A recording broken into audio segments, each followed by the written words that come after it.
Ruby और विशाल ने peaceful apartment नाम की सोसाइटी में नया फ्लैट किराए पर लिया था। संडे वाला दिन था और दोनों फ्लैट में सामान सेट करने में लगे हुए थे। टीवी यहाँ बेड के सामने लगा देते हैं। हर सैटरडे को कोई मूवी देखने के बाद ही सोया करेंगे। नहीं, टीवी देखने के बाद नींद आती है। टीवी को उधर सोफे के सामने लगाएंगे। तभी किसी ने डोरबेल बजाई। रूबी दरवाजा खोलने बाहर गई तो उसने देखा कि एक औरत कपड़ों की गठरी लिए खड़ी है। मेम साहब, मैं रेखा लॉन्ड्री वाली, आपको अगर कपड़े धुलवाने हो तो मुझे दे दीजिए। हाँ, धुलवाने हैं, बहुत सारे कपड़े गंदे पड़े हैं। अच्छा हुआ तुमने पूछ लिया। तुम हर संडे यहाँ से कपड़े ले जाया करना। तुम्हारी लॉन्ड्री कहाँ पर है? रोड पार करके बाईं तरफ जो पतली सी गली है, हमारी लॉन्ड्री उसी गली में है। रूबी ने लॉन्ड्री वाली को कपड़े दे दिए और वो कपड़े लेकर चली गई। उस रात विशाल सो तो गया, लेकिन रूबी देर रात तक मसाले और अचार के डिब्बे धोती रही। 12 बजे के करीब किसी ने डोरबेल बजाई। इस टाइम पर कौन आ सकता है? रूबी ने दरवाजा खोला तो बाहर कोई नहीं था, सिर्फ एक गठरी पड़ी हुई थी। रूबी ने देखा फर्श पर खून से सने पैरों के निशान है जो सीढ़ियों तक जा रहे हैं। ये गठरी तो उस लॉन्ड्री वाली की लग रही है। गठरी अपने आप हिलने लगी। ऐसा लग रहा था जैसे गठरी से कुछ बाहर निकलना चाह रहा हो। रूबी ने तुरंत दरवाजा बंद कर दिया और अपने हस्बैंड को आवाज दी, विशाल, विशाल जल्दी यहाँ आओ। विशाल घबरा कर उठा और रूबी के पास गया। क्या हुआ? किसी ने हमारी डोरबेल बजाई, लेकिन बाहर कोई नहीं है और बाहर एक गठरी रखी हुई है जिसके अंदर कुछ है। घबराओ नहीं, तुम पीछे हटो, मैं दरवाजा खोलता हूँ। विशाल ने दरवाजा खोला। गठरी अभी भी वहीं रखी थी। विशाल ने गठरी की गांठ खोली तो उसके होश उड़ गए। गठरी में ढेर सारे कटे हुए सिर रखे थे। विशाल ने तुरंत दरवाजा बंद कर दिया और दरवाजे पर एक भारी टेबल लगा दी ताकि अगर कोई बाहर से धक्का देकर दरवाजा खोलना चाहे तो दरवाजा ना खुले। दिन निकलने से पहले हमें दरवाजा नहीं खोलना चाहिए। लेकिन ये सब क्या हो रहा है? 2 दिन नहीं हुए हमें यहाँ आए। तुम उस प्रॉपर्टी डीलर को फोन करो जिसने हमें ये फ्लैट दिलाया था। विशाल ने डीलर को फोन किया, लेकिन उसका मोबाइल स्विच ऑफ जा रहा था। आखिरकार विशाल और रूबी ने पूरी रात डर कर बैठे बैठे काटी। सुबह के समय जब दोनों बैठे बैठे झपकियां ले रहे थे, तभी किसी ने डोरबेल बजाई। डोरबेल की आवाज से दोनों की आंख खुल गई। विशाल ने दरवाजे पर लगी टेबल हटाई और दरवाजा खोला। बाहर लॉन्ड्री वाली रेखा खड़ी थी। साहब, आपके कपड़े 150 रुपये दे दीजिए। गठरी देखकर विशाल को रात वाली गठरी की याद आई। विशाल ने गठरी खोलकर देखा, उसमें कपड़े रखे हुए थे। रूबी को इस बात पर आश्चर्य हुआ कि उसने लॉन्ड्री वाली को कल शाम ही कपड़े दिए थे और आज सुबह वो कपड़े धोकर प्रेस करके ले भी आई। तुम इतनी जल्दी कपड़े कैसे ले आई? हमारी लॉन्ड्री फास्ट सर्विस के लिए ही जानी जाती है। उस दिन विशाल तो ऑफिस चला गया क्योंकि वो पहले ही 3 दिन से छुट्टी पर था।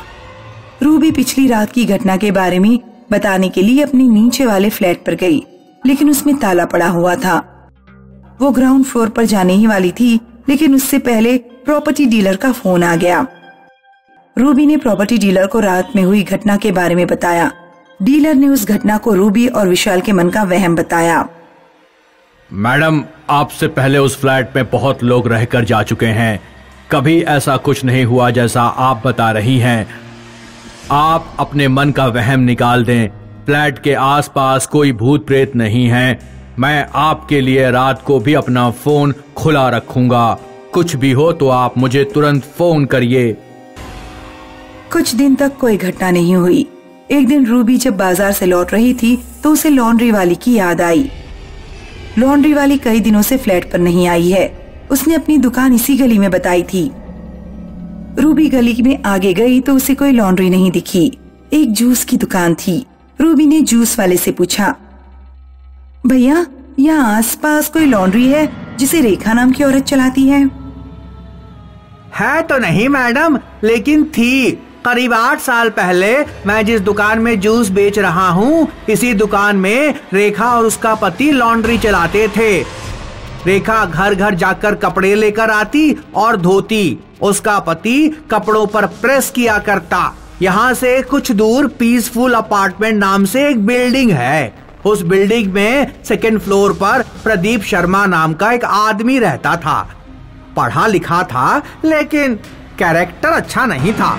पत्नी जब मायके चली जाती तो अपने पियक्कड़ दोस्तों को बुला लेता।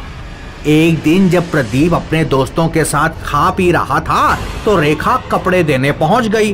प्रदीप और उसके दोस्तों ने गलत उद्देश्य से रेखा को फ्लैट के अंदर खींच लिया।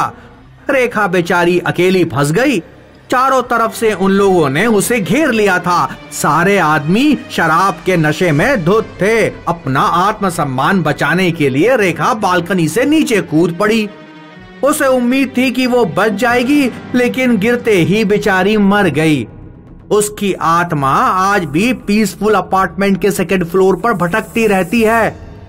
कहीं आप वहीं तो नहीं रहती? हाँ, मैं वहीं रहती हूँ, लेकिन जिस प्रॉपर्टी डीलर ने हमें फ्लैट दिलवाया है वो कह रहा था कि वहाँ भूत जैसा कुछ नहीं है। प्रॉपर्टी डीलर वहाँ आने वाले हर किराएदार से झूठ बोलता है, क्योंकि वो फ्लैट वहाँ हो रही अजीब घटनाओं के कारण किराए पर नहीं चढ़ पाता। रूबी और उसके पति ने अगले ही महीने पीसफुल अपार्टमेंट का सेकंड फ्लोर खाली कर दिया। आज भी जब फ्लैट में कोई रहने आता है तो रेखा लॉन्ड्री वाली की आत्मा डोरबेल बजाकर कपड़े मांगती है। सागर का ट्रांसफर एक रिमोट एरिया में हो गया था। वो अपनी पत्नी और बच्चों के साथ अपने नए घर में शिफ्ट हो रहा था। ये जगह कितनी सुंदर है ना माँ। दूर तक फैले पहाड़ और जंगल, ऐसा लगता है कि हम किसी टूरिस्ट प्लेस पर आ गए हैं। कहीं अकेले घूमने मत चली जाइयो, समझी? भूत पकड़ के ले जाएंगे तुझे। तो अपना ध्यान रख, मेरी फिक्र छोड़ दे, मैं तेरी तरह डरपोक नहीं हूँ। रोहन, मारिया, तुम दोनों ने फिर से लड़ना शुरू कर दिया। कल तुम लोग अपने नए स्कूल में जाओगे, उसकी तैयारी करो। गौरी अब तक महानगरों में रही थी और उसे वहीं के जीवन की आदत थी।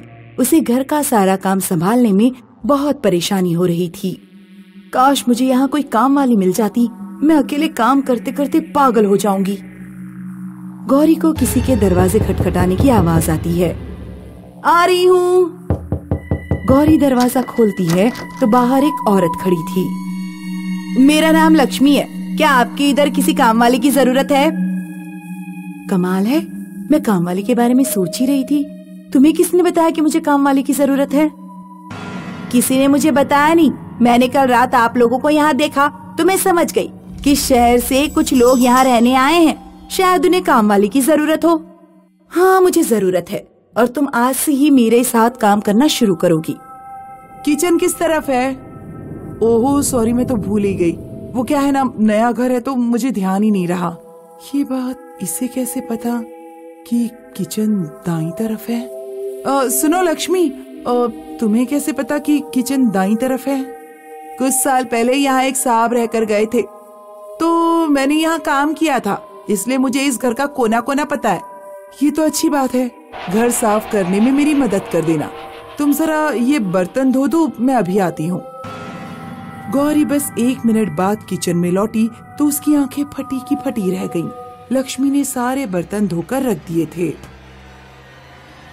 इतनी जल्दी तुमने सारे बर्तन धो लिए? मेरे काम करने की स्पीड बहुत तेज है। रात में मारिया अपने कमरे में बेड पर बैठकर होमवर्क कर रही थी। तभी खून से सना एक चाकू कहीं से जमीन पर गिरा। मारिया बेड से उतरकर बेड के नीचे देखती है। बेड के नीचे लक्ष्मी की लाश पड़ी हुई थी। मारिया की चीख सुनकर सागर और गौरी मारिया के कमरे की तरफ दौड़े। मारिया अपने कमरे के बाहर खड़ी थी। क्या हुआ मारिया, क्या हुआ? मेरे बेड के नीचे किसी की लाश पड़ी हुई है। सागर और मारिया बेड के नीचे देखते हैं। यहाँ तो कुछ भी नहीं है मारिया। लगता है नई जगह होने की वजह से तुम डर गई हो। चलो हमारे साथ सो जाओ। एक दिन रोहन स्कूल से लौटा तो घर पर लक्ष्मी के अलावा कोई नहीं था। आंटी जी, मुझे बहुत भूख लग रही है, मेरे लिए एक ऑमलेट बना दो ना प्लीज। ठीक है, तुम अपने कमरे में जाओ, मैं लेकर आती है। रोहन देखता है कि बिना सिर की लक्ष्मी अपना भयानक खून से सना सिर प्लेट में रखकर कमरे की तरफ आ रही है। कुछ देर बाद गौरी बाजार से घर लौटी। रोहन कहाँ हो? चलो शॉपिंग करने चलते हैं। जब रोहन का कोई जवाब नहीं आया तो गौरी रोहन के कमरे में गई। रोहन धरती पर बेहोश पड़ा हुआ था। उसके माथे पर चोट लगी हुई थी। गौरी रोहन को तुरंत कार में डालती है और हॉस्पिटल लेकर जाती है। घबराने की जरूरत नहीं है, शायद आपका बेटा एकदम से जमीन पर गिर पड़ा था, इसलिए सर पर चोट लगी है, कुछ दिनों में ठीक हो जाएगा। हे भगवान, ये सब क्या हो रहा है? उधर सागर ड्यूटी से घर वापस लौटा। बच्चे कहाँ हैं? बच्चे बाहर खेलने गए हैं। सागर गौरी को गोद में उठा लेता है। बहुत दिनों बाद तुम घर पर आज अकेली मिली हो। सागर को पता नहीं था कि वो गौरी के रूप में लक्ष्मी है। असली वाली गौरी रास्ते से घर लौट रही थी, उसे एक औरत मिली। क्या हुआ? मैंने अभी कुछ देर पहले देखा कि आप अपने बेटे को हॉस्पिटल लेकर जा रही थी। हाँ, हम कुछ दिन पहले ही नए घर में आए हैं। हमारे घर में कुछ अजीब सी चीजें हो रही हैं। बच्चे डर रहे हैं। मेरे लड़के को आज पता नहीं कैसे चोट लग गई। क्या आप यहीं आसपास रहती हैं? हाँ, वो सामने जो घर देख रही है ना, वो मेरा ही है। आपके घर पर कौन कौन है? मैं, मेरे 2 बच्चे, मेरे हस्बैंड और अभी हमने एक काम वाली भी रखी है, लक्ष्मी।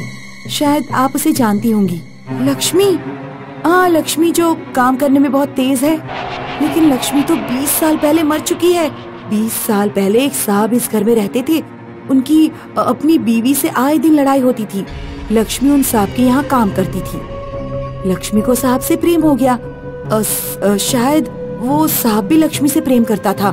जब ये बात साहब की बीवी को पता लगी तो बीवी ने एक दिन लक्ष्मी की हत्या कर दी। लक्ष्मी गरीब थी, इसलिए उसकी तरफ से किसी ने आवाज नहीं उठाई। उसकी आत्मा आज भी इस घर में भटकती है जिसमें तुम रह रही हो। गौरी घर की तरफ दौड़ती है। सागर घायल और लड़खड़ाता हुआ घर के बाहर आ रहा था। भागो यहाँ से, अंदर कोई चुड़ैल है, वो तुम्हारे भेष में है। उसने तो मुझे मार ही डाला था, बड़ी मुश्किल से बच पाया हूँ। भागो यहाँ से, भागो। सागर और गौरी अपने बच्चों को लेकर उस घर से दूर चले जाते हैं। जाने से पहले वे दरवाजे पर एक पोस्टर लगा जाते हैं। पोस्टर पर लिखा है, इस घर में लक्ष्मी की आत्मा रहती है, कृपया यहाँ प्रवेश ना करें।